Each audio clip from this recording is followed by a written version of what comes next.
때는 2011년 7월 8일. 당시 저는 고등학교 2학년이었고 그날은 보통 밤 10시까지 하는 야간 자율학습이 11시까지로 연장된 날이었습니다.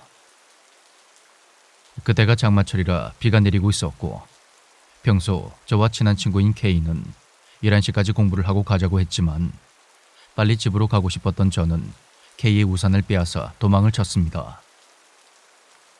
녀석이 정말로 끝까지 남아서 공부를 할 것 같아 장난으로 그런 건데 그게 조금 지나쳤는지 결국 우리는 치고받으며 몸싸움까지 하게 되었습니다.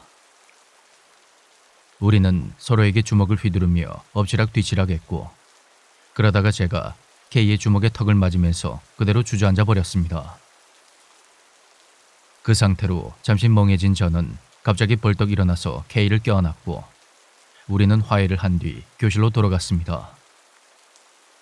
그런데 반장이 하는 말이 그 후로 제가 화장실에 갔다고 하는데 야자가 끝나는 밤 11시가 다 되어도 오지를 않았다는 겁니다. 그래서 반장이 화장실로 가봤더니 모든 불이 다 꺼져 있었는데 전구가 고장이 난 건지 아니면 시간이 너무 늦어서 차단기를 내린 건지 아무튼 불이 켜지지 않았다고 합니다.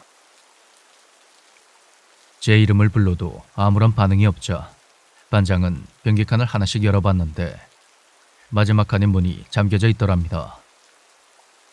반장은 문을 두드리면서 제 이름을 부르기 시작했습니다.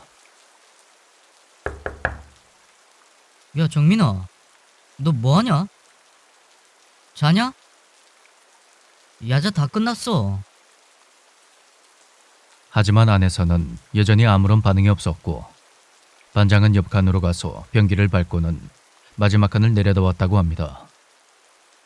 그런데 제가 바지를 내리지 않은 채 변기에 앉아서 문 쪽을 뚫어지게 쳐다보며 같은 말만 반복하고 있더랍니다.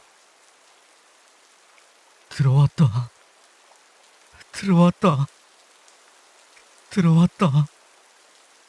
들어왔어. 야, 너 뭐하냐? 집에 가자니까. 몰라. 너 누구야? 몰라. 몰라. 그렇게 말하는 저의 목소리에는 아무런 감정이 느껴지지 않았고 저와 K가 몸싸움까지 했다는 걸 알고 있었던 반장은 제가 어딘가를 잘못 맞아서 그런가 싶어 내심 놀랐다고 합니다. 제가 담임 선생님까지 못 알아보자 한바탕 소란이 일어났고 결국 119에 신고까지 하게 되었는데 제가 구급차를 보더니 갑자기 안절부절 못하더라는 겁니다. 저는 제 팔을 붙잡고 있던 반장의 손을 뿌리치고 도망쳐버렸고 얼마 못 가서 구급대원들에게 붙잡혀 앰뷸런스에 탔습니다. 그런데 놔. 이거 놓으라고. 집에 갈 거야. 어서 보내달라고. 놀랍게도 제가 구급대원에게 욕을 하고 침까지 뱉으면서 집에 보내달라고 고래고래 소리를 질렀다는 겁니다. 그렇게 겨우 병원에 도착하고 잠시 후 부모님이 오셨는데 어머니를 보자마자 잠시 동안 얌전해졌던 제가 병원 화장실로 뛰어갔다고 합니다. 어머니는 저를 따라 화장실로 왔고 저는 세면대 앞에 서서 거울을 보며 손으로 얼굴을 찔러보고 여기저기를 만져보더니 어머니에게 이런 말을 했다고 합니다. 정민아, 아휴, 아가 괜찮아? 담배 피우고 싶어. 담배? 아들, 너 담배 피워? 여기 뒷주머니에 있어. 그렇게 저는 어른들 몰래 담배를 피우던 걸 들켜버렸고 밖으로 나가서 또다시 난리를 치고 의료진들에게 폭력까지 쓰려고 하는 바람에 손발이 묶여서 검사를 받았다고 합니다.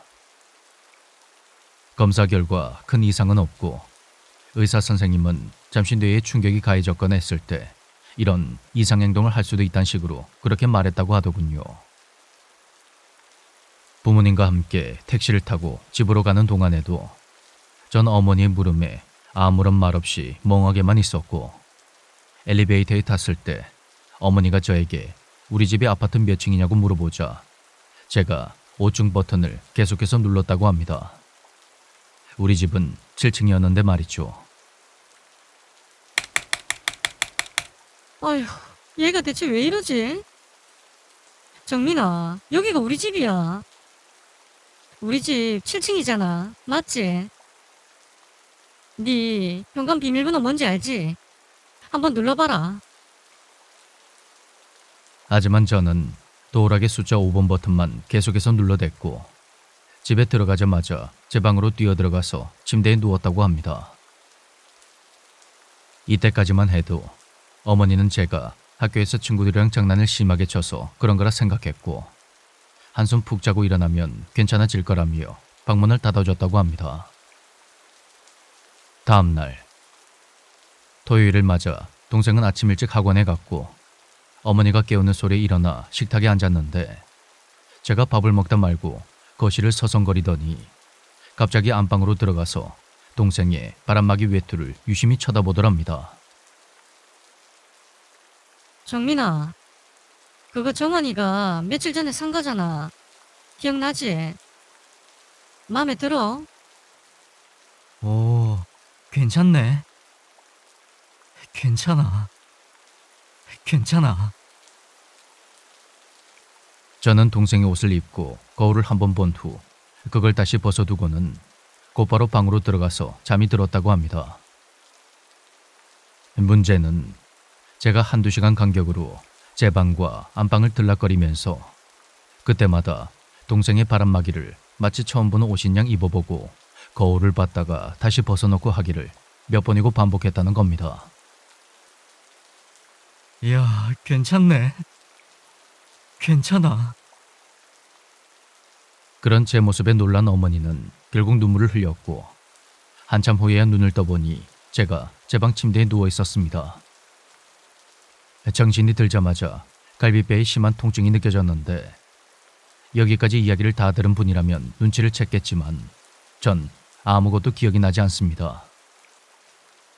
그저 야간 자율학습 중 잠시 쉬는 시간에 친한 친구의 우산을 뺏으면서 장난을 치다가 녀석에게 갈비뼈 쪽을 얻어맞은 기억밖에 없는데 문득 정신을 차려보니 제 방 침대에 누워 있었던 것입니다. 그날 제가 왜 그런 행동을 했는지 저 스스로도 의문이고 지금 다시 돌이켜 생각해봐도 아예 기억조차 나질 않으니 어이가 없고 소름이 끼칠 뿐입니다.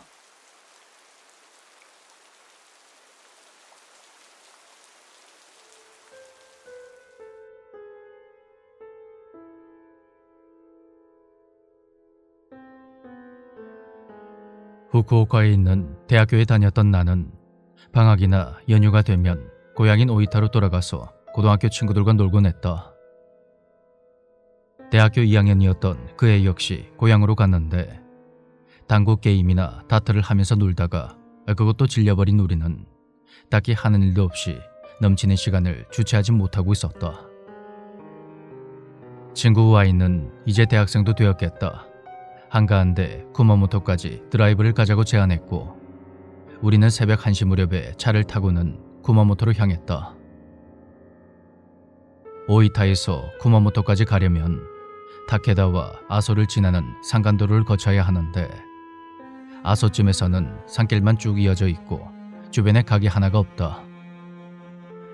양옆으로는 키가 큰 삼나무가 빽빽하게 서 있는 어두운 길을 그저 달리고 또 달려야만 했다.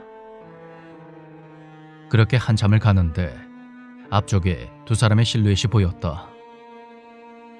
자동차 불빛에 비추어진 그 실루엣은 길가에서 우릴 향해 걸어오고 있었고 한참 이성에 관심이 많고 혈기왕성할 때였던 우리는 속도를 확 낮추며 그들의 옆을 지나가게 되었다. 두 사람은 40대 정도로 보이는 여자와 중학생쯤으로 보이는 여학생이었는데 모녀 관계처럼 보였다. 하얀색 원피스를 입고 있던 두 사람은 우리 쪽으로 눈길도 주지 않고 앞만 보며 걸어가고 있었고 우리는 또래가 아닌 것에 실망하면서도 이렇게 늦은 밤에 둘이서 왜 이런 곳을 걷고 있을까 궁금해했다. 그냥 이 근처에 사는 사람들인가 보다 하고 계속 외길을 달리고 있는데 그 후로 20분 정도가 지났을 때 앞쪽에 또다시 어떤 여성의 실루엣이 보였다. 철없는 우리들은 또다시 내심 기대를 하며 차의 속도를 늦추었고 가까이 다가가서 두 사람의 얼굴을 확인한 순간 아무 말 없이 그 옆을 지나갔다. 어느 정도 거리가 벌어졌을 때 나는 벌벌 떨리는 목소리로 말했다. 야, 저 사람들 아까 더 이상 말하지 마. 친구 Y는 거기서 내 말을 끊었고 운전대를 잡고 있던 나는 구마모토 시내까지 전속력으로 차를 몰았다. 꾹 담은 입술은 하얗게 질렸고 손이 벌벌 떨려왔다. 우린 시내에 도착하자마자 문이 열린 패밀리 레스토랑에 들어갔고 난 친구에게 다시 한번 물었다. 야, 아까 그 두 사람 20분 전에도 봤던 그 사람들 맞지? 그래, 맞아. 나도 그렇게 생각했는데 너무 무서워서 차마 확인을 못하겠더라. 그래서 네 말을 막은 거야. 어쩌면 아주 많이 닮은 사람들이 우연히 지나가던 걸지도 모른다. 하지만 똑같은 옷차림을 하고서 말없이 앞만 보며 걸어가던 그 모습을 다시 보았을 때 온몸에 소름이 끼쳐서 말이 안 나올 정도였다.